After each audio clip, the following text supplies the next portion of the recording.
সকলো ভিউৱাৰ্ছসকলৰ কাৰণে এটা বিগ ব্ৰেকিং আপডেট লৈ আহিছোঁ। এই আপডেটটো হ'ল মেট্ৰিকৰ ৰিজাল্টৰ সন্দৰ্ভত। নমস্কাৰ, ওয়েলিছ অসম ইউটিউব চেনেলত আপোনালোকক আন্তৰিক শুভেচ্ছা জ্ঞাপন কৰিছোঁ। মৰমৰ প্ৰিয় ছাত্ৰ ছাত্ৰীসকল আৰু অভিভাৱকসকল, মেট্ৰিকৰ পৰীক্ষাৰ কাৰণে আপোনালোক সকলোৱে সাৰ্চ কৰি আছে বা ছাত্ৰ ছাত্ৰীসকলে তোমালোক সকলোৱে সাৰ্চ কৰি আছা।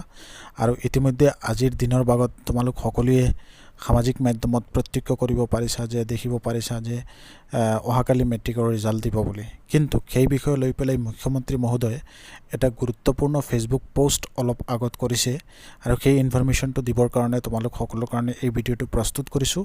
গতিকে সকলোৱে এই ভিডিঅ'টো সম্পূৰ্ণকৈ শুনিবা, তেতিয়াহ'লে বিষয়খিনি গম পাবা। মুখ্যমন্ত্ৰী মহোদয়ে সেই ফেচবুক পোষ্টতে জনাইছে অহাকালিলৈ মেট্ৰিকৰ যিটো ৰিজাল্ট আছে বা ক্লাছ 10ৰ যিটো ৰিজাল্ট আছে সেইটো ঘোষণা কৰা নহয়, প্ৰকাশ কৰা নহয়। ফলাফলৰ প্ৰস্তুত হোৱাৰ লগে লগে ঘোষণা কৰা হ'ব।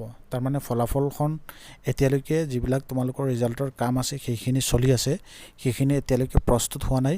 মুখ্যমন্ত্ৰী মহোদয়ে এই গুৰুত্বপূৰ্ণ ইনফৰমেশ্যনটো তোমালোক সকলোৰ কাৰণে জনাইছে।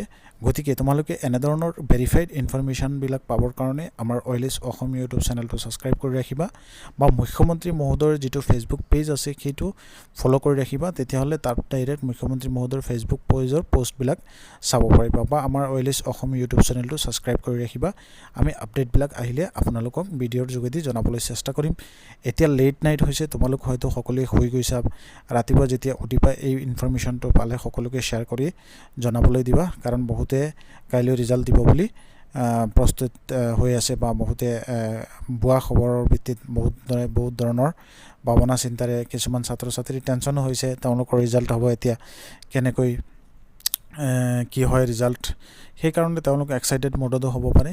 তো এই গুৰুত্বপূৰ্ণ তোমালোকৰ ইনফৰমেশ্যনখিনি মুখ্যমন্ত্ৰী মহোদয়ে জনালে আমি এই ভিডিঅ'ৰ যোগেদি আপোনালোকক জনাবলৈ চেষ্টা কৰিলোঁ। আৰু ওয়েলিছ অসম ইউটিউব চেনেলত তোমালোক সকলোকে মেট্ৰিকৰ যিটো ৰিজাল্ট যেতিয়া ঘোষণা কৰা হ'ব, সৰ্বপ্ৰথমে কেনেকৈ তোমালোকে ঘৰত বহি নিজে অনলাইন সোনকালে সকলোৰে আগত কেনেকৈ চেক কৰিব পাৰিবা, কেইটামান টেকনিক আছে, সেইবিলাক টেকনিক আমি জনাবলৈ চেষ্টা কৰিম ভিডিঅ'ৰ যোগেদি। গতিকে নেক্সট ভিডিঅ' তোমালোক সকলোৰ কাৰণে লৈ আহিম যে সকলোৰে আগত কেনেকৈ ৰিজাল্ট চাব পাৰিবা। কিন্তু এই যিটো মেছেজ মুখ্যমন্ত্ৰী মহোদয়ে ফেচবুকত প্ৰকাশ কৰিছিলে, টেক্সট কৰিছিলে, তাতে এটা বস্তু লিখা আছে, সকলো অভিভাৱক আৰু ছাত্ৰ ছাত্ৰীৰ বাবে মেট্ৰিক পৰীক্ষাৰ ফলাফল কাইলৈ প্ৰকাশ কৰা নহয়। মানে কাইলৈ প্ৰকাশ কৰা নহয় মানে আৰু বেছি দিন নাই, কামখিনি হৈ যাব, ৰিজাল্ট তোমালোকৰ হৈ যাব, ফলাফল প্ৰস্তুত হৈ আছে বৰ্তমান। গতিকে মুখ্যমন্ত্ৰী মহোদয়ে তোমালোক সকলোকে এটা পৰিমাণৰ গ্ৰীণ ছিগনেল দিলে অলপ আৰু কেইদিন ৱেইট কৰা, হয়তো 2 এদিনৰ ভিতৰত বা সপ্তাহৰ ভিতৰত ভাল ৰিজাল্ট আহি যাব পাৰে।